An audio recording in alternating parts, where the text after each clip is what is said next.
More migrants and refugees are being sent back from Greece to Turkey. But is the EU respecting its own rules, or is it cutting corners? And fundamentally, will the EU-Turkey one-for-one deal actually work? This is Inside Story.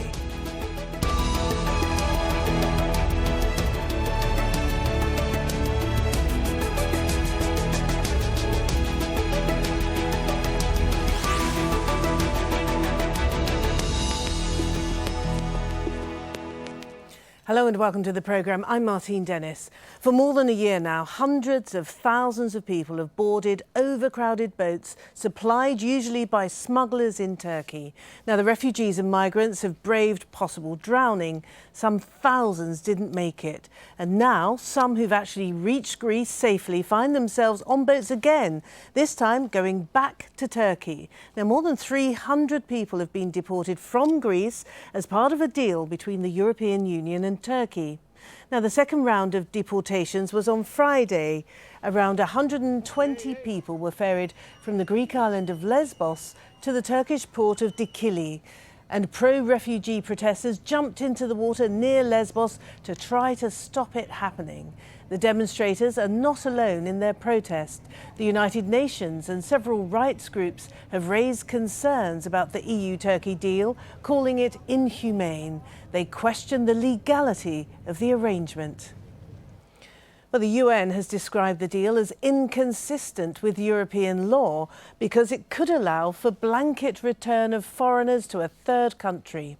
And rights groups say Turkey is not, in fact, a safe third country, as the EU has declared. They're also worried that some of the refugees being turned away from Greece deserve asylum but haven't applied because they didn't know how to do it. And once again, they're deported, and the rights groups say some migrants or refugees could be sent back to potentially dangerous conflicts in their home countries. A Turkish law passed this week, for example, allows Turkey to repatriate Pakistanis. All right, let's get the thoughts now of our guests. Joining us in Ankara is Başak Kali. She's an associate professor at the Department of International Relations at the Middle East Technical University. In Nantes, in France, Yves Pascual, Director of Migration and Mobility Policies at the European Policy Centre. In Baltimore, we have Bill Frelick. He's the Refugee Rights Programme Director at Human Rights Watch. Welcome to you all. Can I start with you first, Bill, in Baltimore, and tell us more about the basic legal framework which protects, or is supposed to protect, the rights of asylum seekers? Well, there's something that, as you mentioned in the opening, called a safe third country, where a country of destination can send someone back there if effective protection is provided to people in that country. And so I think the question here is fundamentally whether claimants will be ruled inadmissible in Greece and very quickly turned around and sent back to Turkey. What we have been maintaining, and the UN agencies have as well, is that Turkey cannot be considered as providing effective protection for returnees, that Turkey does not, in fact, respect the principle of non-refoulement, which is the fundamental building block of refugee protection worldwide, which says that you can't send a person back to a country where they would face serious threats. And Turkey today is at its border with Syria, preventing people from entering, tens of thousands, who are fleeing threats to their lives. And so, okay, can I stop you there? Can I stop you there, Bill? Because that's one particular point that we should really put to Başak now in Ankara. So Bill is suggesting that the 1951 Refugee Convention, which provides the basic legal framework for protection of the rights of asylum seekers and refugees, is not likely to be respected by the Turkish authorities. I think one has to be reminded that there's 3 million Syrian refugees already living in Turkey. Turkey has had an open door policy from the very, very beginning when the crisis started in 2011, thinking that this is not going to last that long. And second of all, it was also expected that the number of the refugees that will be fleeing will not be around this number. It has always been mentioned that the psychological limit that Turkey actually can host is about 100,000. But now we you're reaching the limit of 3 million. I'm saying 3 million because it's about 2.8 million Syrians are now under the temporary protection scheme in Turkey, and about another 300,000 other nationalities, including Somalians, Afghanis, and Iraqis, are in Turkey. So Turkey doesn't have the systems. So Turkey doesn't have the system, the capacity to cope with this number of people. I think no country can have this kind of a system to be able to host 3 million refugees and irregular migrants. I think it is very, very difficult for any country to handle this demand. And you also have to think about the fact that it is right, Turkey has a geographical limitation on the 1951 Geneva Convention, which means that for many, many years, Turkey always had a resettlement program for refugees coming outside Europe. And it is very recent that Turkey actually had an asylum and international protection law.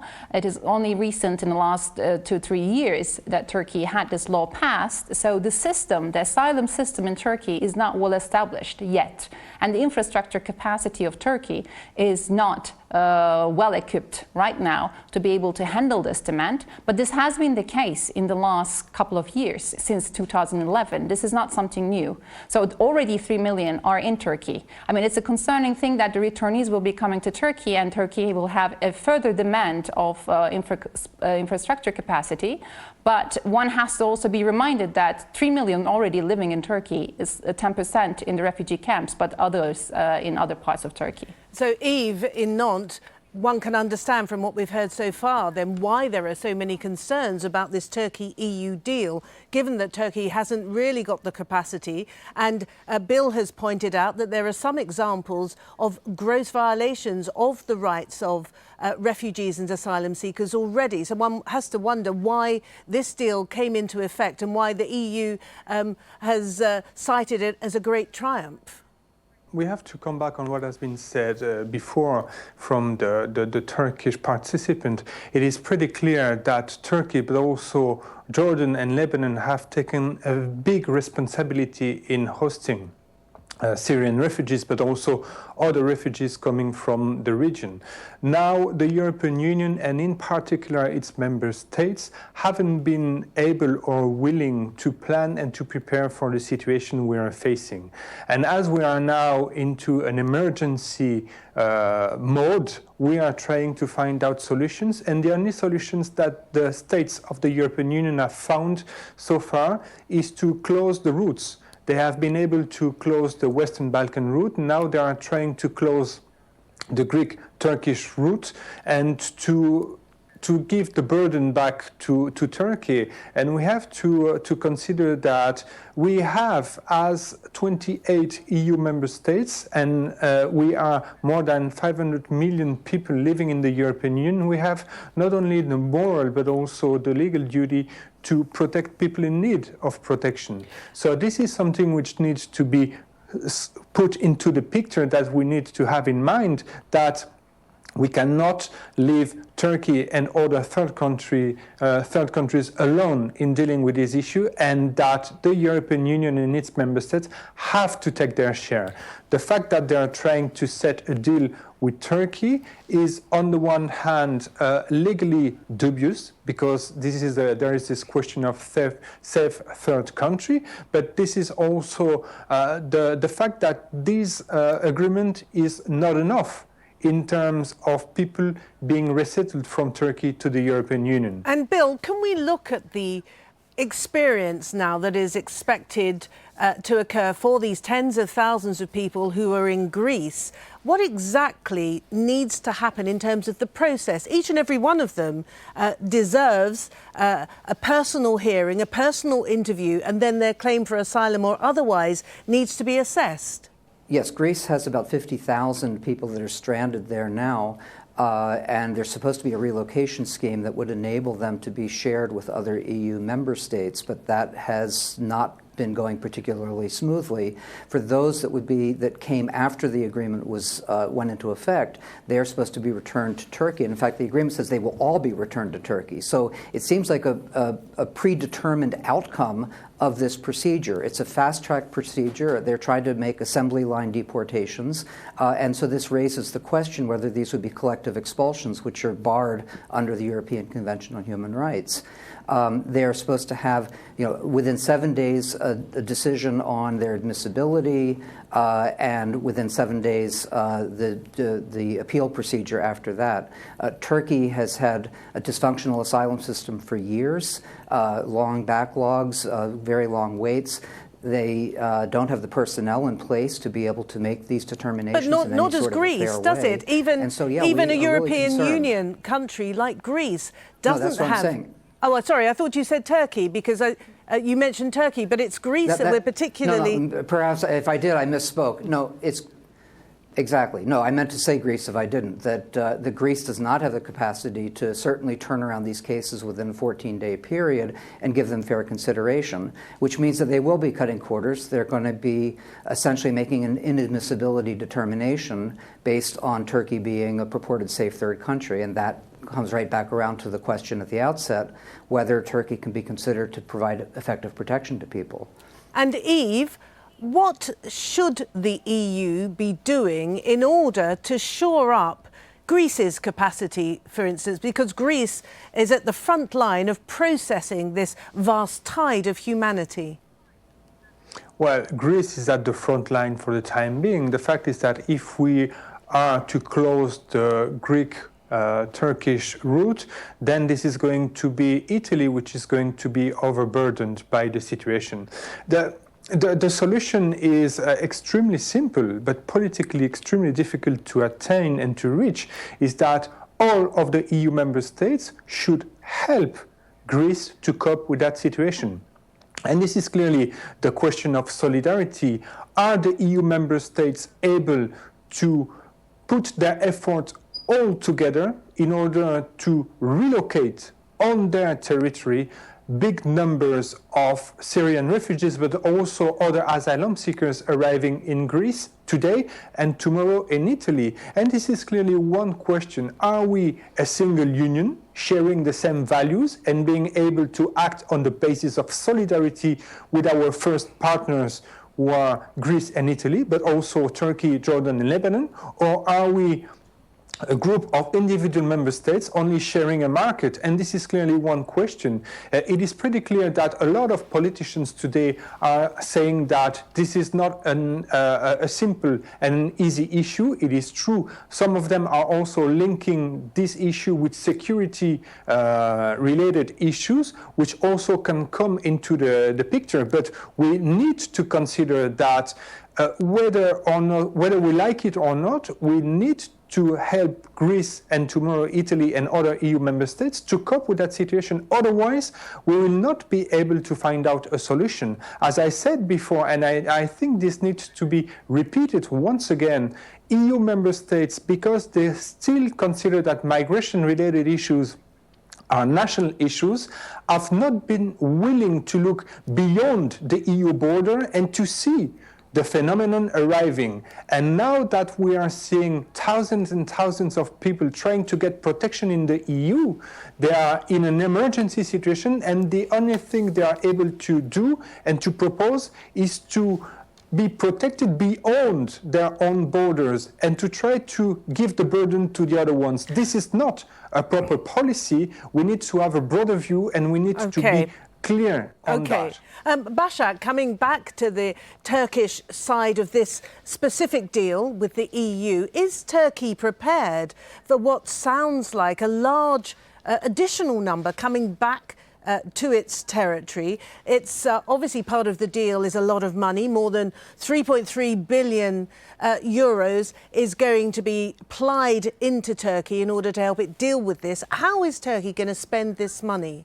I mean, Turkey already spent nearly 9 billion euros already in the process, and Turkey will be needing more money. But this is not only a money issue. I think it doesn't boil on to the money issue only by itself. I know that it's been mentioned quite a bit. I mentioned that it's mentioned in the EU quite a bit. It's mentioned in Turkey quite a bit. But this is not only a money issue. It's not only about financial capacity of Turkey. Obviously, Turkey has been dealing with 3 million, as I mentioned before, and it will be, because of this deal, will be receiving more returned migrants, irregular migrants, and also asylum seekers. But taking it back to the EU, I think this is a crisis that EU should really take it seriously. It's an existentialist crisis for the EU to be able to start thinking about what they can do about the EU asylum system. It has to be rearranged in terms of the quotas, in terms of the financial burden sharing, and that shows from the Yugoslavian crisis onwards. In the Yugoslavian crisis, Bosnian crisis, Kosovo crisis, Arab Spring. Now we come to the Syrian crisis as well. It looks like the EU is not learning its lesson to establish an effective and efficient asylum system that works, that will be redistributing the burden among the EU member states, that it's not going to be only on Greece or in Italy, for example, that it's not also externalizing its burden to other countries, like in the case of Turkey this time. So this has to be taken into solidarity. I totally agree with that. And in Turkey's share, I mean, Turkey has to do a lot of things. I mean, it's already doing it. I visited the refugee camps last week, and they're very nice. I mean, the facilities that they have, it's very organized, it's very proper, clean. There's access to services like healthcare and also education or vocational training or arts classes, for example. I mean, I wish that other refugee camps around the world is like that. But at the end of the day, there are refugee camps. These people need future. And so that's why one has to look into the main reason of this problem, what is going on in Syria. Absolutely. A solution in Syria. But can I stop you there? Because I'd really like to concentrate specifically on this mechanism that has been arranged with Turkey and EU members in order to try to ameliorate the situation for now. So, Bill, in Baltimore, looking at the first couple of days of this deal in operation, we've seen a couple of boatloads of people being returned to Turkey, mostly, we understand, Pakistani men. What will now happen to them? And are their rights also being respected under international law? Right. Well, there are almost three different categories of people. There are Syrians. There would be other asylum seekers from other nationalities, and then there are people that are considered not to be in need of international protection, migrants as they're often called, of which these Pakistanis presumably are part of. UNHCR, however, did say that out of the Chios expulsions, that there were maybe a dozen or so people that they felt were actually trying to lodge asylum claims and were not able to do so. So there's still, I think, very much an open question whether people are being identified correctly and being given the opportunity to lodge asylum claims, particularly those who might come from a country like Pakistan, where they could be fleeing persecution, but it shouldn't be presumed automatically to be an economic migrant if somebody actually has an individual claim. And so this really, again, raises the question of whether collective expulsions are happening, particularly for this third group, for people who are deemed to be economic migrants. And collective expulsion applies to any aliens, according to the European Convention. Then, of course, the question is, what will Turkey do with these people? Do they just turn around and expel them? And the law that was just passed in Turkey with respect to Pakistan suggests that that's their intent, is to just send them back to Pakistan without any further procedure. Again, it's not a transparent process for us at this point. Things are happening very quickly. We have been blocked access to look at the reception centers, which is distinct from the refugee camps that were just alluded to. And again, there would be a distinction between the way that Syrians would be handled, other asylum seekers, and this third group of migrants. And Eve, in your opinion, from what we've heard and from what you know of the implementation of this deal, is it your opinion that the European Union could be accused of flouting international law, of cutting corners, and of not observing its own regulations when it comes to the rights and protection of refugees and asylum seekers? Well, it's pretty much obvious. If we have a look to EU rules, be it rules related to asylum seekers and also rules which related to readmission, those rules contain obligations which have to be respected by different administrations of the member states applying the rules. Now, if we do have a look to what we call irregular migrants and who will be turned back to Turkey, we have to make sure under EU law that those people are not turned back to a country who is going to send them back in another one. And here there is a question, we mentioned people coming from Pakistan, but this is also the question of people coming from Sudan or from Iraq. If there is a readmission agreement between Turkey and Sudan, then those people sent back from Greece to Turkey will be then sent back again to Sudan. So there is one question related to irregular migrants. And the other question is related to asylum seekers and what we've said before about the concept of safe third countries.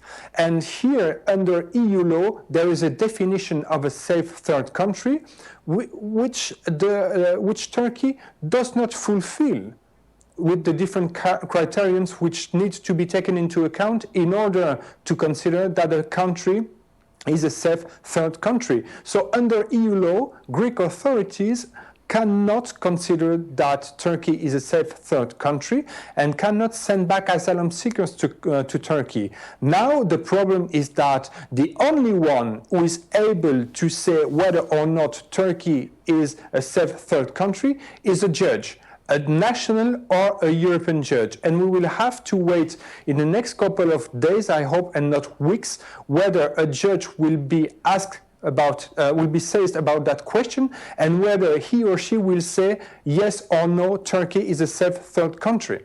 Okay, Başak in Ankara, whichever side of the debate you're sitting on, this is a crisis of enormous proportions, isn't it? But out of this crisis, does Turkey sense an opportunity to pursue its broader aims, particularly with regard, of course, to its entry, potentially, into the EU, and to speed up the whole process whilst it is dealing with its side of this problem? This was an opportunity for Turkey. I mean, Turkey has been a candidate country since 1999, and accession negotiations opened in 2005. But since then, it was a very, very slow process. So Turkey saw this as a golden opportunity to be able to speed up things and open the chapters that's been blocked previously, and find a way to communicate with the EU again on equal grounds. So that was an opportunity in that regard. But it looks like, from the EU's perspective, this has to be taken as an opportunity to push for further reforms in Turkey in various levels. I mean, this deal, if utilized effectively, can be an opportunity to provide effective asylum system in Turkey, to speed up the accession process, to push for further reforms, such as democratization reforms. But this has to be also a motivation from the EU side as well. And this is what is lacking right now. Okay, and Bill, I'll give the final word to you. In your estimation, then, is this deal one of opportunism on the part of Turkey and perhaps cynical exploitation on the part of the EU? Well, certainly Turkey is treating refugees like bargaining chips to win other concessions. And the EU is looking at them as though they're commodities, as interchangeable parts, that you can send one Syrian back to Turkey, deny them the right to seek asylum in Greece, and in exchange for that, resettle a different Syrian refugee who sat in a camp somewhere and didn't feel compelled to get on a boat and leave. It doesn't take into account the individual circumstances, the histories, the needs of the refugee that took the risk to get onto a boat. And so in both cases, whether it's the Turkish bargaining chip or the EU commodity, they're not treating refugees as individual human beings. It's a dehumanizing approach to refugees, and it's not protecting people. OK, on that note, we'll finish. Thank you all very much indeed. Bill Frelick in Baltimore, Yves Pascual in Nantes, and Bashak Kale in Ankara. Thank you all very much indeed. Very interesting conversation. And as ever, thank you for watching. You can see the programme again if you want anytime by going to the website, aljazeera.com. And for more discussion, you can go to our Facebook page, facebook.com/AJ Inside Story. There's always the Twitter sphere as well. Our handle is @AJ Inside Story. But from me, Martine Dennis, and the whole team here in Doha, it's bye for now.